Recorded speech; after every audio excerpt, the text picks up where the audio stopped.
Boa noite, pessoal. Bom dia, boa tarde, boa madrugada. Eu sou o Rodrigo Marcos e a gente vai falar um pouquinho aqui sobre alienação parental, contando uma história sobre conceitos, estudos e potenciais consequências com vistas ao âmbito jurídico. O que a gente está fazendo aqui, o curso de Direito da FAACS, Faculdades Integradas de Aracruz, na disciplina Psicologia e Direito, da professora Marta. Eu sou o Rodrigo Marcos e estamos aqui em Aracruz. O ano é 2022.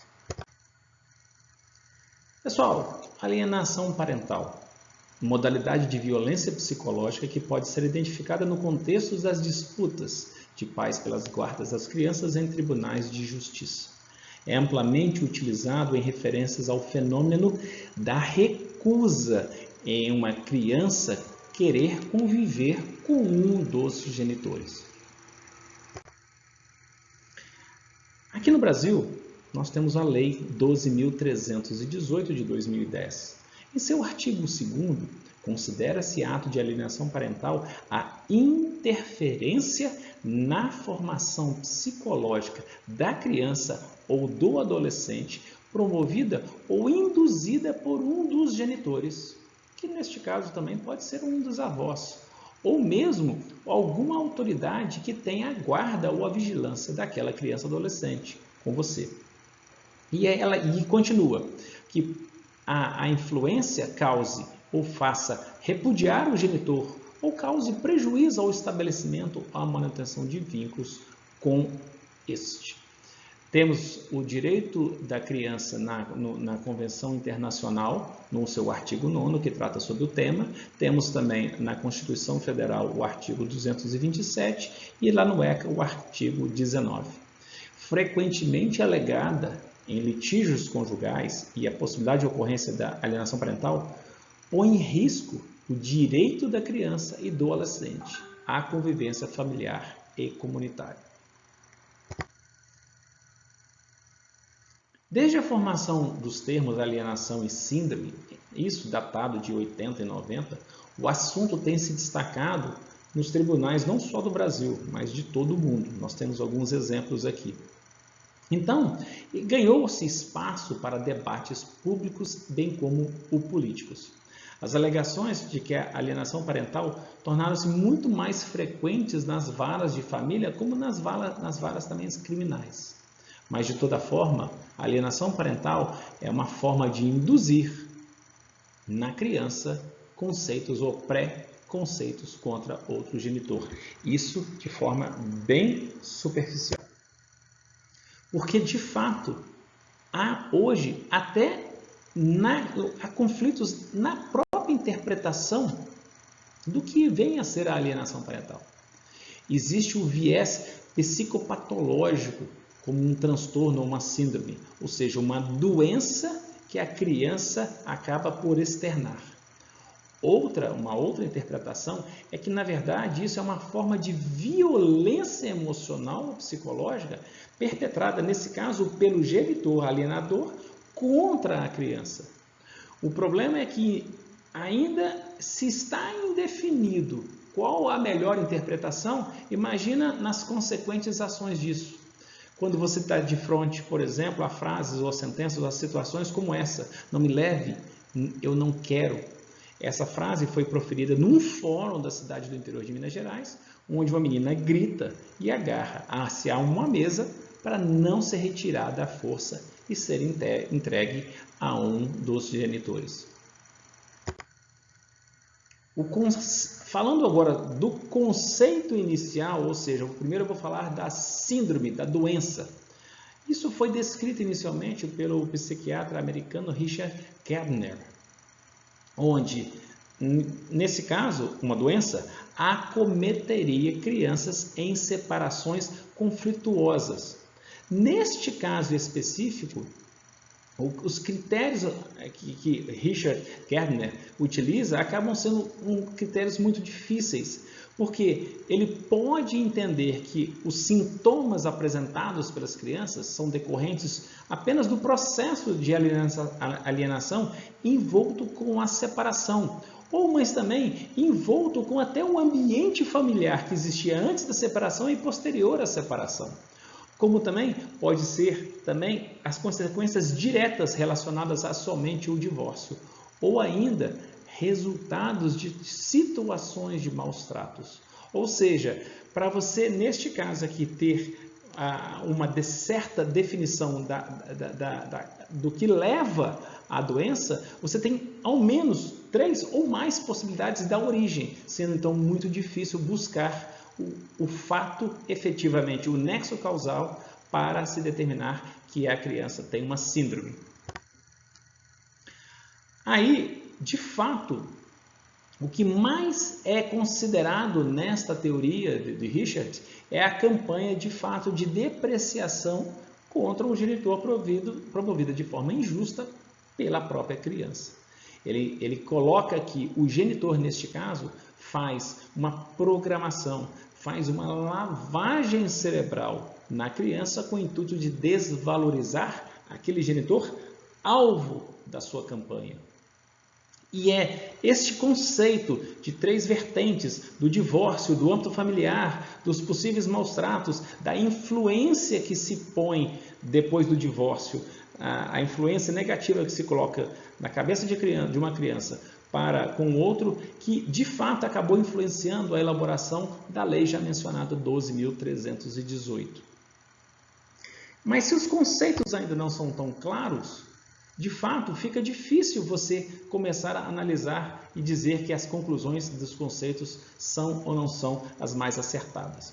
Um outro exemplo, quando há separação, aqui no conceito de uma opinião da advogada, a partir do momento que as mulheres saíram para o mercado de trabalho e os pais que já estão no mercado ou já estavam no mercado de trabalho são convidados a participar das responsabilizações dos filhos, às vezes, esse ambiente acaba não se tendo mais a fluidez antes do início do trabalho das mulheres ao mercado de trabalho naquele ambiente familiar.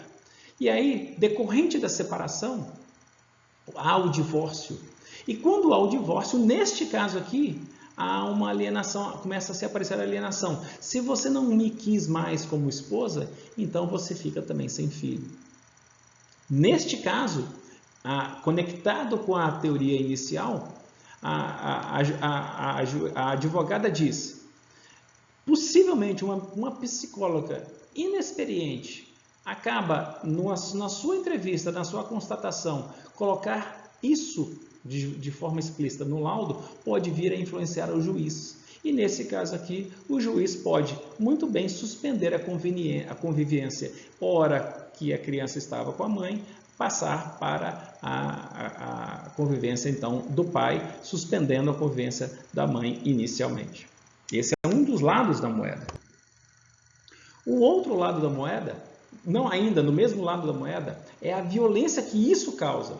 Lá na teoria de Richard havia 3 fundamentos, o ambiente familiar, a questão do divórcio e os possíveis maus tratos. Há um grupo de forenses que entende que os outros 2 características não são tão importantes como a violência que traz a influência negativa de um genitor quando influencia a criança a efetivamente se afastar do outro genitor. Então, neste conceito, diferente de uma síndrome que a criança desenvolve, aqui a criança ela é influenciada por uma violência psicológica. Então, ou seja, aqui o conceito é focar somente na questão da violência psicológica, ou seja, nos comportamentos emitidos pela parte alienadora, que de fato acabam por hostilizar o instituto e afastar a parte alienada do convívio com a criança. Agora, sim, o outro lado da moeda. Lembramos daquela frase daquela criança, não me leve, eu não quero. A norma aonde o juiz utilizou para dar a sua sentença, entretanto, é alvo de própria crítica, porque estaria favorecendo pais agressores e abusadores, acusados de violência física, psicológica e patrimonial contra as mulheres e os filhos.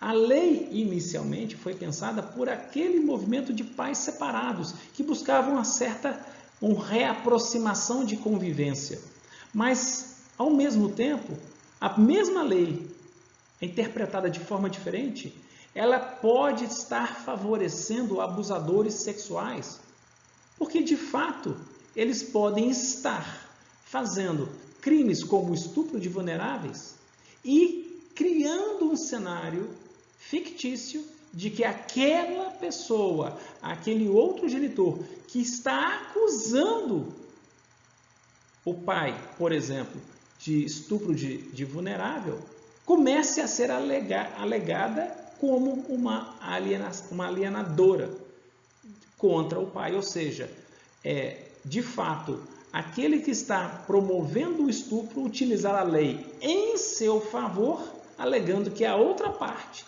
está buscando a separação, no caso do filho com o próprio pai. E neste caso, em muitos dos casos, a palavra da criança não é ouvida. Então, ou seja, parte-se do princípio de que a mãe está colocando influências negativas na cabeça da criança para dizer que o pai está abusando sexualmente dela. De fato, é uma situação extremamente complicada que a lei está colocando em xeque os casos concretos. Então, a confusão na teoria significa exatamente o que está acontecendo, uma confusão na prática. A lei nos coloca diante de uma contradição. Se você denuncia, você é uma alienadora. Mas se você não denuncia, você acaba sendo conivente com, por exemplo, a prática de crime de estupro de vulnerável. Quando você é acusado de alienação, tudo passa a ser suspeito.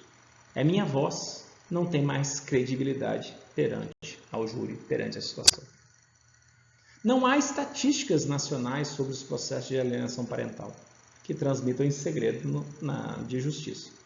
Mas pesquisas pontuais, por exemplo, como as dos estudantes da UNB orientados pela orientadora Reiko, analisaram 95 decisões entre 2016 e 2019. 32 sentenças, a justiça reconheceu que havia sim alienação parental. 75% a mãe foi declarada alienadora. Em 54%, as mães foram supostamente alienadoras. Foram para elas multas, inversão de guarda e até proibição de contato com o filho. Agora, quando o pai é considerado alienador, só em 2 casos foram aplicadas a inversão da guarda e multa. No estudo, no artigo Estudos Documentacionais sobre Alienação Parental, uma revisão sistemática dos autores Ricardo Oliveira e Lúcia Cavalcante, Albuquerque Williams, pela Universidade de São Carlos, eles apresentaram, dentro desse estudo, alguns estudos de artigos que apresentavam um sumário de sentenças vinculadas à alienação parental, no Canadá, na Itália, no Brasil. Interessante mencionar, por exemplo, em um dos artigos, em 14 processos, houve notificação de supostos maus tratos em 7 processos, que abrangiam, neste caso, 9 crianças. Os maus tratos eram os pais, no caso de 5 crianças, e as mães, no caso de 3, e ainda uma creche, no caso de uma criança específica. Em outro artigo, de 50 processos analisados, os pais eram, em 72%, os requerentes. E também alegavam serem aqueles que sofrem a alienação, em 76% dos casos. Mas também, em 76% dos casos, além de serem alienados, havia uma coincidência de que, naqueles casos, 87% daqueles, as mães eram as guardiãs. E quando a criança residia com o pai, a mãe é que alegava a suposta alienação contra ela em 66% dos casos.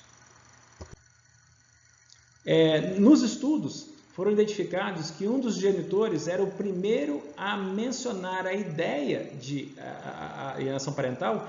Ele estava vinculado à intenção de ampliar a convivência com os filhos. Por outro lado, o acusado de ser alienador geralmente era aquele que assumia as maiores responsabilidades no cuidado com os filhos, de modo que era visto com maior poder de controle, vínculo e autoridade na relação parental. Agora, vale destacar que um dado preocupante identificado nesses estudos foi que, dentre 5 processos que haviam acusação de abuso sexual impetrado, neste caso, pelo pai, ou seja, de 5 processos de abuso, 4 tiveram confirmação dos abusos. E, nesses 4 casos, o pai ofensor acusava a mãe de alienação parental. E aí, há os maus tratos também que são invisíveis, que não estão aos nossos olhos, mas que são frutos da alienação parental.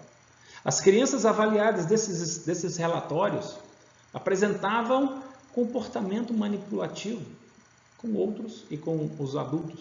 Tendiam a distorcer a realidade familiar com maior frequência.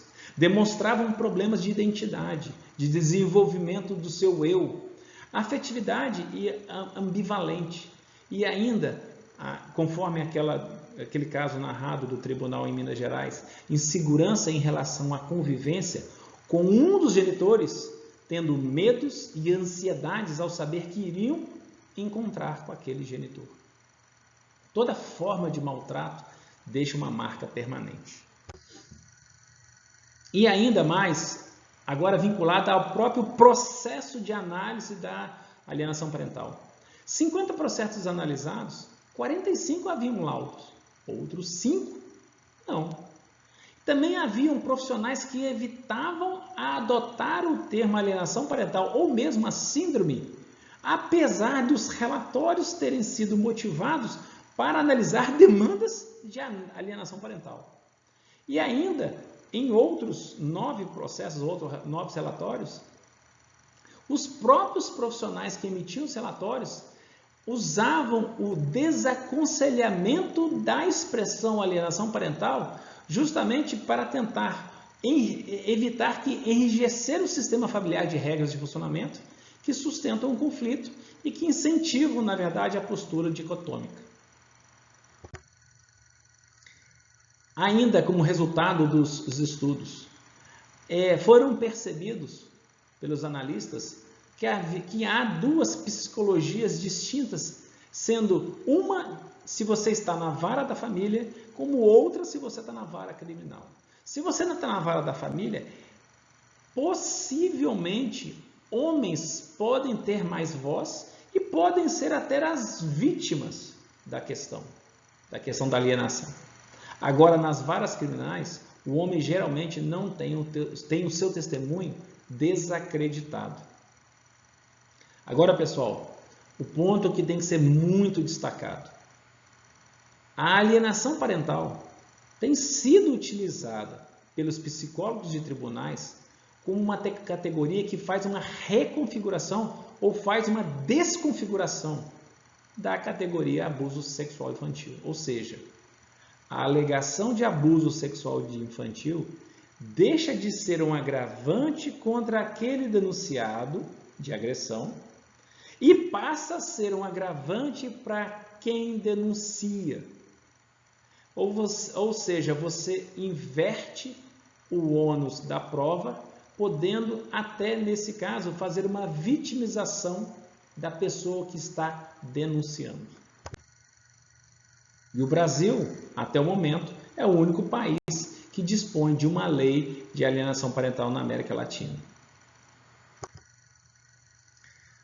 E por causa dessa lei, dessa possibilidade da lei fazer essa dupla interpretação,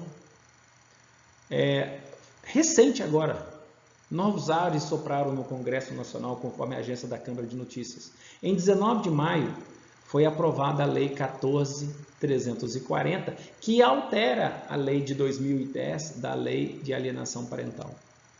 O que mais importante na lei é a retirada da suspensão da autoridade parental da lista de possíveis medidas a serem aplicadas pelo juiz. Mas também permanece com aquelas medidas de advertência, multa, aplicação de regime de convivência familiar, ou ainda a alteração da própria guarda compartilhada, ou aqui mantém a sua inversão. Agora, um outro artigo bastante interessante é que, caso você venha a pedir uma concessão de liminar, uma tutela de urgência, você, para ter a guarda da criança, você vai preceder de uma entrevista, não você, mas a criança, perante uma equipe multidisciplinar.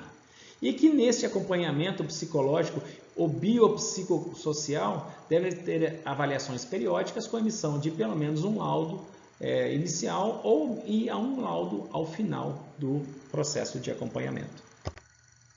Algumas novas vozes também ecoam.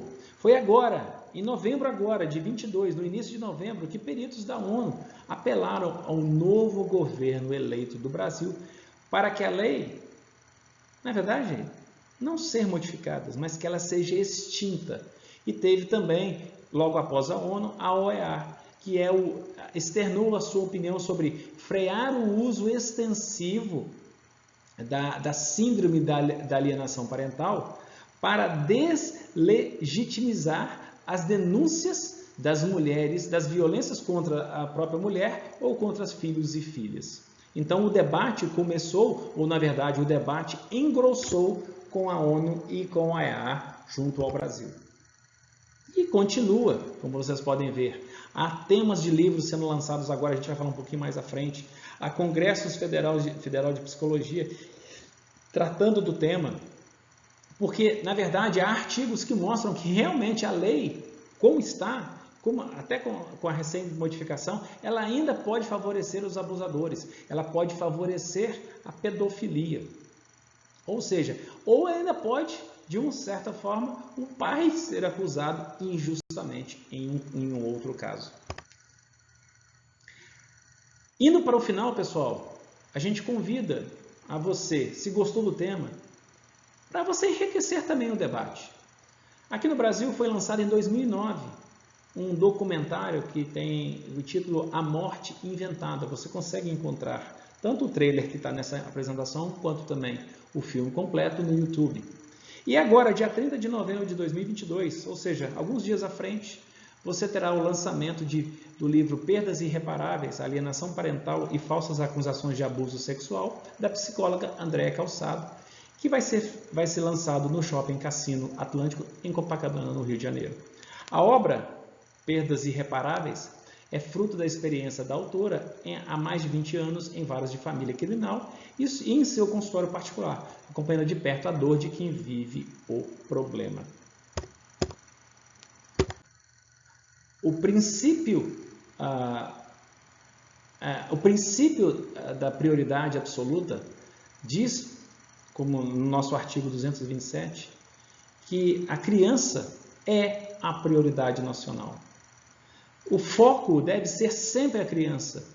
Se nós conseguimos trazer educação, saúde, amor, atenção, é de fato disso que os nossos filhos precisam. É disso que precisamos cada vez mais nos esforçarmos como os pais, genitores, para que as nossas crianças tenham uma saúde mental melhor e possam contribuir com as gerações futuras. E mesmo nos dissídios, nas separações, nos divórcios, que há um natural impacto com a criança, nós, genitores, devemos buscar sempre que possível, trazer o menor impacto para a criança. Mas sem esquecer que há sim abusadores, há sim estupradores que devem ser também, devem ter a relação ceifada, justamente para não contribuir com o desfacelamento mental das crianças, mental e corporal das crianças. Ou seja, educação, saúde, amor e atenção. É disso que você, meu filho, precisa. Pessoal, essas são as referências utilizadas ao longo desta apresentação.